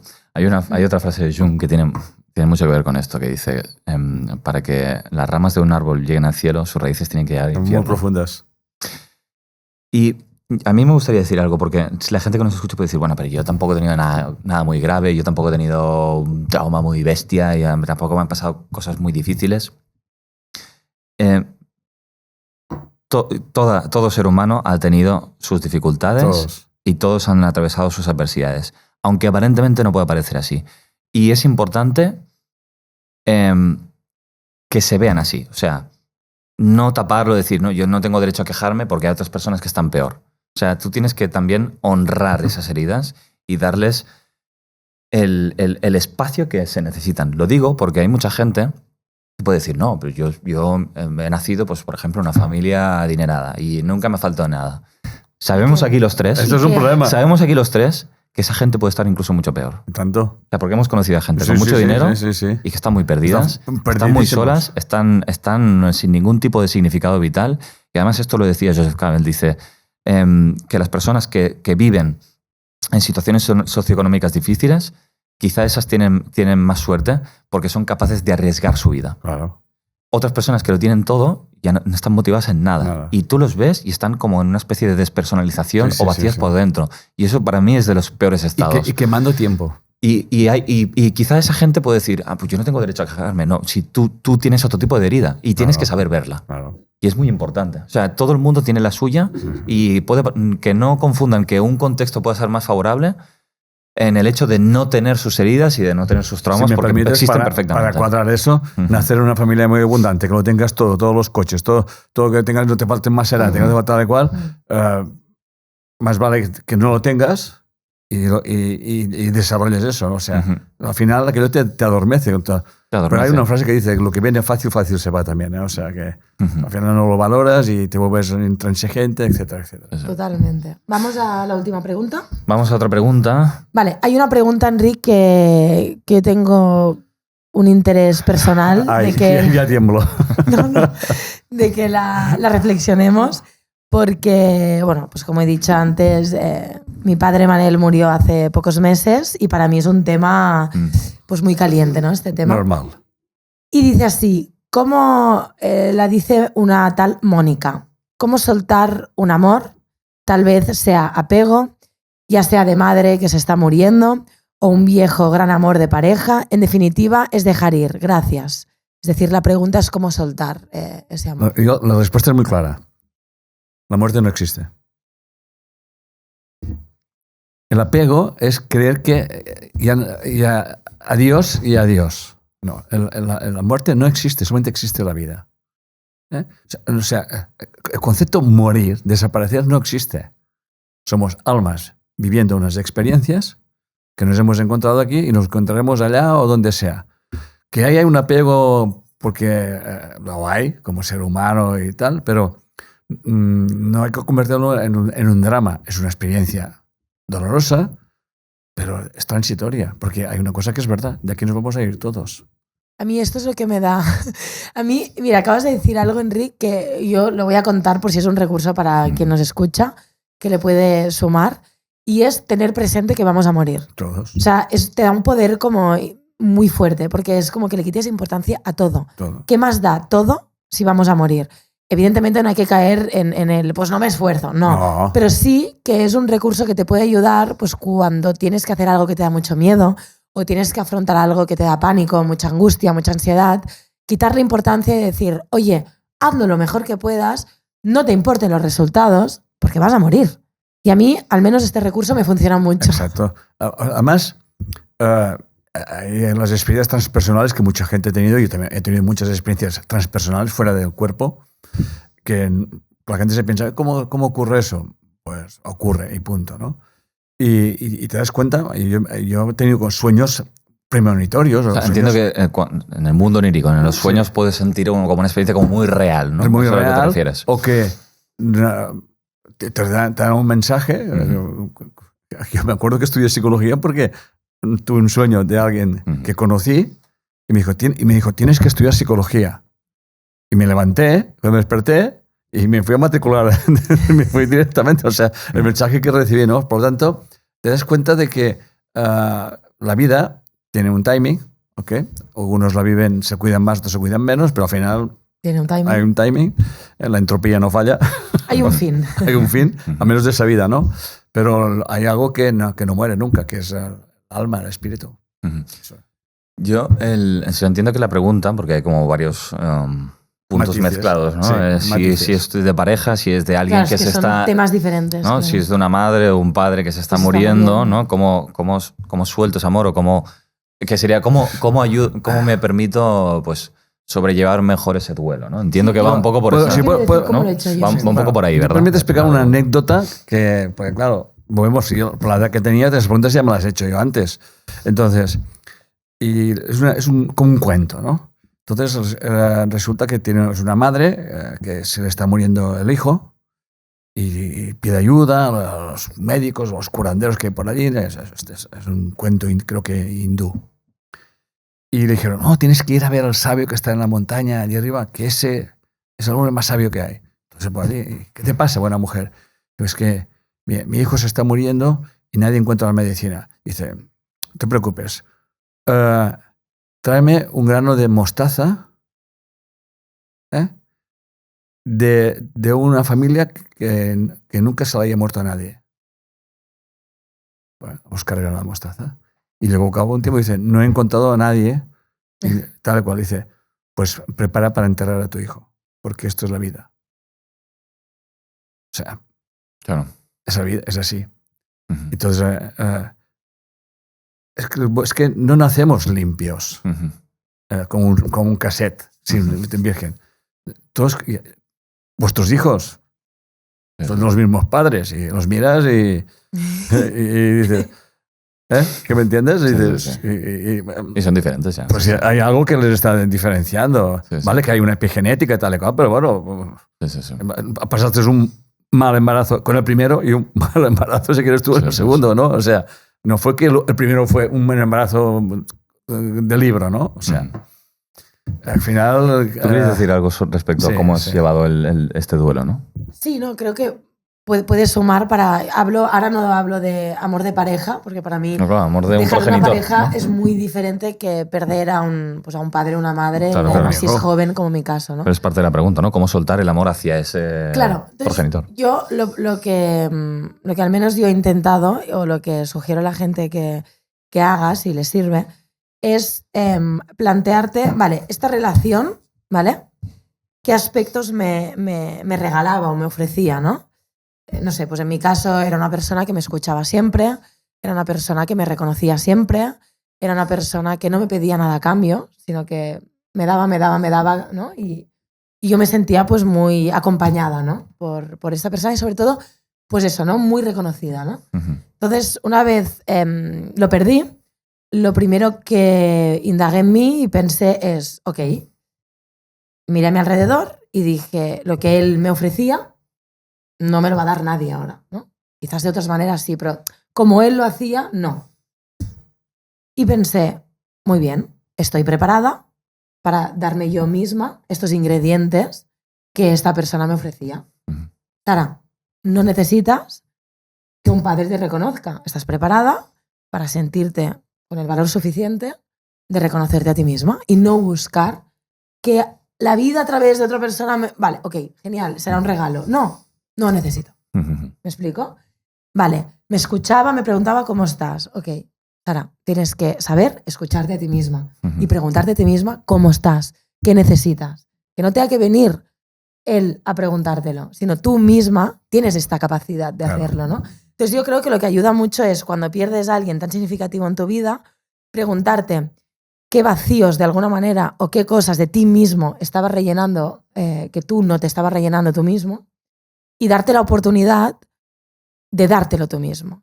O al menos de cultivarlo, al menos de intentarlo, ¿no? Aunque siempre la vida es muy abundante y siempre te va a poner otras personas que te hagan ese espejo, ¿no? Pero yo sugiero esto. ¿Cómo soltar a alguien que has perdido, que quieres mucho? Mirándolo que está en tu interior. Yo, si quieres, cuento la historia de la doctora de Oaxaca. Una historia preciosa. Cuéntala, por favor, es espectacular. Es espectacular, ¿no? Y me acuerdo que estábamos, creo que... México. Estábamos haciendo un curso en Ciudad de México. Exacto. La conocí yo primero. Y bueno, ella me explicaba que se le había muerto una hija, creo que de accidente, tal. Un accidente de coche. Sí. Y bueno, lo que estaba... Y que haciendo curso había... El día de su boda. Sí. La hija se casaba ese día. Exacto. Y yendo hacia la boda, murió en un accidente de coche. 21 años la niña. Entonces, cuando ella me estaba con el corazón roto y tal, y estuvo en el curso, pues sentía que eso que acabas de decir tú, que tenía que, aquello que tanto estaba dando, quizás tenía que dar a otras personas. Entonces, en Oaxaca,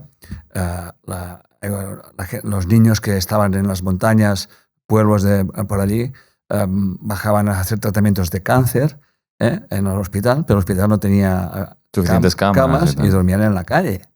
Entonces ella creó un centro. A lo mejor las instalaciones, creo que hizo como un centro justo al lado de ese hospital. Al lado, una clínica, hizo una clínica para dar asistencia a esos niños. Y aquello le cambió radicalmente la vida. O sea, yo creo que los niños iban a hacer el tratamiento y luego iban a sus instalaciones y les daba cama, comida y les da. O sea, si nosotros contribuimos cada mes con ellos. Sí. Les damos, o sea, es una historia muy realmente de me puedo quedar lamentándome, deprimiéndome y queriéndome morir, o voy a dar vida y así he dado vida a centenares de niños. De hecho, Enrique, este ejemplo a mí me emocionó, me impactó mucho cuando lo conocí. Y me acuerdo que ella contaba que un pintor muy famoso de México pintó en la entrada de la clínica la cara de su hija con 2 alas, ¿no? Y ella se enfadó cuando vio esa imagen ahí porque decía, me duele mucho, ¿no? Porque has dibujado aquí a mi hija, me duele verla aquí, ¿no? ¿Por qué la has puesto, no? Y el pintor le contestó, gracias a que ella ahora es un ángel, tú estás siendo la mamá de muchos niños que con una enfermedad como el cáncer están aquí bien acogidos, bien acompañados y estás iluminando a muchas almas que de otra manera, si tu hija estuviese aquí, no hubieras hecho, ¿no? Entonces, imagínate. Y yo voy a contar la historia que para mí más impresionante, ya me estoy emocionando, que más como que ha puesto la cereza en el pastel, ¿no? O sea, aquello que dices, vivir esa experiencia, por mucho que haya hecho o por mucho que haya recibido, creo que esa es el mejor regalo que he tenido, ¿no? Y recibo una carta de agradecimiento y me cuenta la historia, la voy a resumir, ¿no? Yo estaba... Mi pareja me había dejado, va por otro, tal y cual. Yo me drogué, me emborraché, cogí el coche, voy rápido. Con esas condiciones salté la mediana, choqué de frente contra otro coche y aquella persona estuvo ingresada y murió. A mí me encerraron en la cárcel, lo perdí todo, pum, pum, pum, pum. Y al final, cuando salí de la cárcel, me encontré a una chica que nos relacionamos y nos vibramos y me empezó a hablar de ti. Y le explico, yo he pasado por aquí, esos dolores, tal y cual, y he seguido a Enric Corbera en sus cursos de milagros, tal, etcétera, etcétera. y me encontraba la paz. Entonces yo me puse a hacer un curso de milagros contigo, tal, ¿ok? Pasaron unos años y te hemos siguiendo y un día te hice una pregunta que tú me contestaste, pero esa pregunta, la respuesta llegó un año más tarde.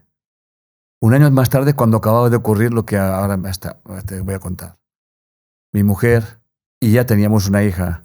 Cogieron el coche que tenían que ir a un sitio, yo cogí mi coche para ir a otro sitio, mi mujer y mi hija iban por la carretera, un coche saltó a mediana, borracho, drogado, chocaron de frente y murió mi hija y mi mujer. Cuando yo creía que me tenía que morir y era la persona más desgraciada del mundo, llegó tu carta y me salvó la vida. Te estoy eternamente agradecido por tu carta. Amo a mi hija, amo a mi mujer y gracias. Y siempre me emociono porque... Claro, no, imagínate. La trascendencia máxima que se pueda experimentar en esta vida. Pero fijaros que la carta llegó un año más tarde. Sí. La sincronicidad, ¿no?, de los eventos. Y se ve, no sé qué le contesté, pero... Entonces, claro, y alguien dice, estoy vivo gracias a ti, pero comprendo lo que me pasó, comprendo que lo he tenido que vivir, el daño que hice. Eso no quiere decir que tenga que vivirlo igual, ¿no? Sí. Pero él lo aceptó, lo integró y sabiendo que nadie se había muerto. Sí. Y eso seguiríamos viendo y eso es muy importante. Sí. Mira, a mí con respecto a Manel, que también es un tema que, bueno, no me toca de tan cerca como para ti, que siempre lo dices. O sea, tu padrastro fue realmente pues, tu padre, ¿no? Y yo tuve la suerte pues, de estar con él pues, los 12 años que llevo contigo. Y también fue una relación muy especial para mí, porque, bueno, Manel tenía esa cualidad de hacer sentir bien a todo el mundo, ¿no? Lo vinculo porque creo que a la hora de dar recursos para poder sobrellevar el duelo, ¿no? Sobrellevar esto que estamos hablando. Creo que algo muy práctico puede ser centrarte en aquellos momentos. Más que momentos, en aquellas cualidades de esa persona que a ti te parecen muy positivas y muy negativas. Y hacer el trabajo de la proyección, es decir, tratar de recuperar en ti esos aspectos que tú has proyectado porque son muy positivos si no los representas o porque son muy negativos si tampoco te representan. Porque esto lo explica muy bien David Kessler, que es un experto en temas de duelo, que tiene un libro estupendo que siempre recomiendo, que es La sexta etapa del duelo, que es el dar significado a ese duelo. ¿La sexta? La sexta etapa del duelo. La sexta etapa del duelo.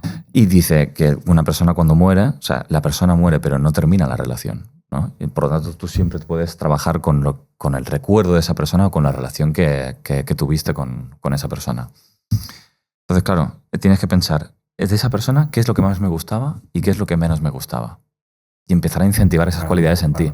Por ejemplo, Manel, algo que a mí siempre me llamaba la atención era que era alguien súper comediante, siempre estaba jugando con el humor, haciendo bromas y tal. Y esto es algo... Es un exceso. Claro, pero yo, por ejemplo, es algo que... falta. Que me falta, tú lo sabes, siempre me dices, David, eres muy aburrido. Eres un poco aburrido, ¿no? Y entonces siempre pienso, esto tendría que quedármelo, porque era algo que me gustaba mucho de él, pero eso es lo que hablábamos, ¿no? El Jung hablaba de la proyección positiva. Atribuyes esa cualidad y dejas de entrenarla o incentivarla en ti. Entonces, por un lado, el elemento positivo. ¿Cuál es? Yo puedo empezar a incentivar esa diversión, espontaneidad, risas, o sea, toda esa parte, ¿no? Ese mundo emocional lo puedo empezar a incentivar en mí. ¿Qué es lo que menos me gustaba de Manel o lo que pensé te estás equivocando o juzgaba? Pues, por ejemplo, cómo se dejaba pisotear, ¿no? A veces, o cómo se dejaba engañar y tal. Entonces pienso, vale, ok, recuérdalo tú también y no permitas que ciertas personas de tu entorno hagan eso contigo. O sea, respeta esa parcela que él no supo respetar. Y creo que si haces eso, es la verdadera forma de honrar a esa persona. Correcto. O sea, es la manera de integrarla así es. Y de representarla fehacientemente. Es como incorporar a esa persona que se ha ido, y creo que esta es una manera muy buena de poder sobrellevar mejor ese duelo, ¿no? Es decir, honrar a esa persona es empezar a recuperar esos aspectos que yo deposité en ella y que no sabía reconocer en mí. Yo no sabía reconocer que me faltaba ese ingrediente de humor, y no sabía reconocer que dejaba a veces que ciertas personas me pisotearan igual que él. Entonces, cuando lo veo, lo incorporo y es la manera de honrarlo, creo. Es un poco como en México el Día de los Muertos, ¿no? O sea, que se dice que alguien muere cuando dejas de recordarlo. Pero también Sí. hay una lección muy importante en esa película donde realmente cuando dejas de recordarlo se van. Se van. Y es que recordar también en exceso también los atas. También es como todo, ¿no? Claro, es como todo. Todos los excesos... Y no te permite cerrar la herida del duelo. Exacto. Claro. O sea, que la película me gustó precisamente por eso. Porque no, si no te recuerdan, desapareces, sí, pero no desapareces. Sigues tu proceso. La película de Coco, ¿no? Sí, porque si te tienes atado, la persona, el alma sigue atado a ese... Bueno, tú sobre todo sigues atado. Supongo que hay maneras y maneras de recordar, ¿no? Sí, claro. Y claro, tú lo puedes recordar como me falta, lo necesito, Exacto. tal. Eso es lo que mantiene. Y cada día recordar desde el apego. Como y cada día de su muerte hay flor y tal. No, hay que liberar el alma. El alma tiene que mover su... Y la otra recordar o tener ese recuerdo desde la paz, ¿no? Claro. Es muy diferente, ¿no? Y no desde el sentimiento y llorando aquel día todavía 20 años más tarde. Y supongo que te da un poco eso. O sea, hacer este tipo de trabajo te da el hecho de poder recordar a la persona sin necesitarla, ¿no? Sabiendo que la has incorporado en ti. Exacto. Claro, y para mí esta es la clave, es decir, es vivir como si esa persona se hubiera fundido en ti, ¿no? Exacto. Y esa sensación no te crea vacío, todo lo contrario. Claro. Te hace un ser más completo, te hace un ser más completo, más lleno, y no vives en la ausencia, sino vives en la plenitud, ¿no? Exacto. Yo creo. Es que para mí esta frase que has dicho, ¿no? De que esa persona se funda en ti, creo que el trabajo de la proyección con una persona que ni tan siquiera ya está en este mundo y que se puede hacer, te permite eso, ¿no? Que esa alma de esa persona se junte con la tuya. Yo sí, eso a colación de lo que estamos hablando, mucha gente habla de honrar a los padres. Anthony de Mello dice que honrar a los padres es trascender su información, que es la mejor forma de honrar a tus padres es trascender lo que ellos no supieron hacer, ¿no? En el caso de mis padres, atrapados en su religión, obviamente, estaban ya en un infierno en la tierra, ¿no? No hace mucho tuve un sueño muy espectacular donde yo estoy en una habitación oscura y allí estaban mis padres, ¿ok? Y se me abrazan y me dijeron, gracias por habernos liberado. Por lo tanto, ¿qué quiere decir eso? Yo nunca durante esos años he recordado a mis padres. No has echado de menos, no he hecho nada de todo eso, pero haciendo lo que he hecho, los he liberado. ¿Me entiendes? O sea, también está escrito, ¿no? Y los pecados de los padres se heredarán hasta la tercera o cuarta generación, aseveración muy cruel a juicio del ego. Tú puedes trascender esa información y esta es la forma de honrarlos. Claro. Aquello que no supieron hacer, tú lo vas a hacer. Puedes incluso reconciliarte con personas que ya no están. Exacto. Entonces, claro, yo ese sueño que tuve, y mi madre me abrazó cuando mi madre nunca me abrazó. Claro, es eso. Porque no nos tocarse era pecado. Entonces, claro, entonces sientes que ellos estaban en una especie de infierno, un lugar oscuro, porque todo era su creencia, ¿no? Entonces me dieron las gracias de que les había liberado. Me desperté y dije a mi mujer, acabo de estar con mis padres. Y eso, y les cuento el sueño. Fue un sueño vivido brutal, ¿no? Y dije, así es como se honra. O sea, aquello que ellos no supieron hacer, tú como hijo los has liberado. Los has liberado. Porque heredamos la información de los padres. Por lo tanto, no las heredamos para sufrirlas, sino para trascenderlas. Exacto. Y así es como honramos a nuestros padres. Aunque muchas veces la gente la repite y se queda anclada en el mismo punto. Y tendrá que ser otra generación quien... Y como dice el Pejinetti... O no, se acabará ahí. Como dice el Pejinetti, que vamos heredando la porquería de los demás, ¿no? Hasta que alguien la limpia, ¿no? O sea, hasta que alguien tiene la valentía y el coraje de limpiarla. Totalmente. Eso no está, en la bienormoción hemos visto... Muchos casos. Bueno, la bienormoción se dedica justamente a esto, ¿no? A acompañar a la gente que tenga el coraje de limpiar la mierda, ¿no? Sí, así de claro. Es un resumen. Sí. Pues bueno. Lo dejamos aquí, ¿no? Sí, un primer capítulo interesante. Nos hemos pasado muy bien. Sí, haremos más. Muchas más sesiones, sí. Invitamos a todos. No sé, creo que al final hemos respondido 3-4 preguntas. Tenemos muchas por responder. Pero implícitas muchas pero más. Sí, vamos a abrir espacios para que la gente pueda enviarnos sus consultas y podamos ponerlas encima de la mesa y tratar de dar pues, la mejor respuesta posible. Y también sería muy interesante, yo estoy así provocando, ¿no? Que pueden enviar la consulta y la reflexión desde la conciencia unida. O sea, que ya empiecen a hacer el ejercicio. Que traten de responder esa propia pregunta. Que se traten de responder ellos la propia pregunta. Yo me he respondido eso. ¿Está bien, mal? No, ni bien ni mal. O sea, en principio ya... ¿Puedes orientarme? Sí, no, pero el hábito de... Solamente el hábito de decir, a ver, ¿eso qué tiene que ver conmigo? Ya, exacto. Ya es una experiencia. Solamente que salgan esa pregunta, aunque la respuesta sea la que sea, pero ¿qué tiene que ver conmigo? Háganse la pregunta. ¿Qué tiene que ver conmigo eso? Y ya genera una... Que planteen una pregunta, que traten de responderla y desde aquí también podemos dar ciertas orientaciones acerca de... La famosa, como dice un curso en Milagros, dice, el ego nunca se hace la pregunta ¿para qué vivo esa experiencia? Claro.